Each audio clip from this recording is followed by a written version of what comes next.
விடாமுயற்சி இப்படத்தை மகிழ் திருமேனி இயக்க தல அஜித் நடிக்க லைக்கா நிறுவனம் தயாரிக்கிறது.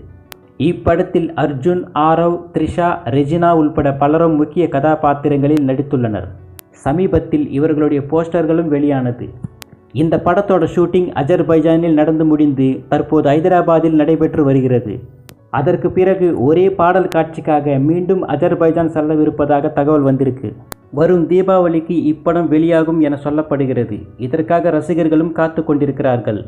இந்நிலையில் விடாமுயற்சி படத்தை அஜித் அவர்கள் பார்த்திருக்கிறார். அவர் படத்தை பார்த்துட்டு என்ன சொன்னார்னா, இதுவரை எடுக்கப்பட்டுள்ள ரஷ் காட்சிகளை சமீபத்தில் அவர் பார்த்துள்ளாராம். இப்படம் ஹாலிவுட் தரத்தில் வந்திருப்பதாகவும் இயக்குனர் மகிழ் திருமேனியை பாராட்டியுள்ளாராம். அது மட்டுமல்லாமல் இப்பட காட்சிகள் அவரை மேலும் இம்ப்ரெஸ் பண்ணியிருப்பதாகவும் அஜித் அவர்கள் கூறியுள்ளாராம். இதை கேள்விப்பட்ட அஜித் ரசிகர்களுக்கு பெரிய மகிழ்ச்சியை கொடுத்துள்ளது.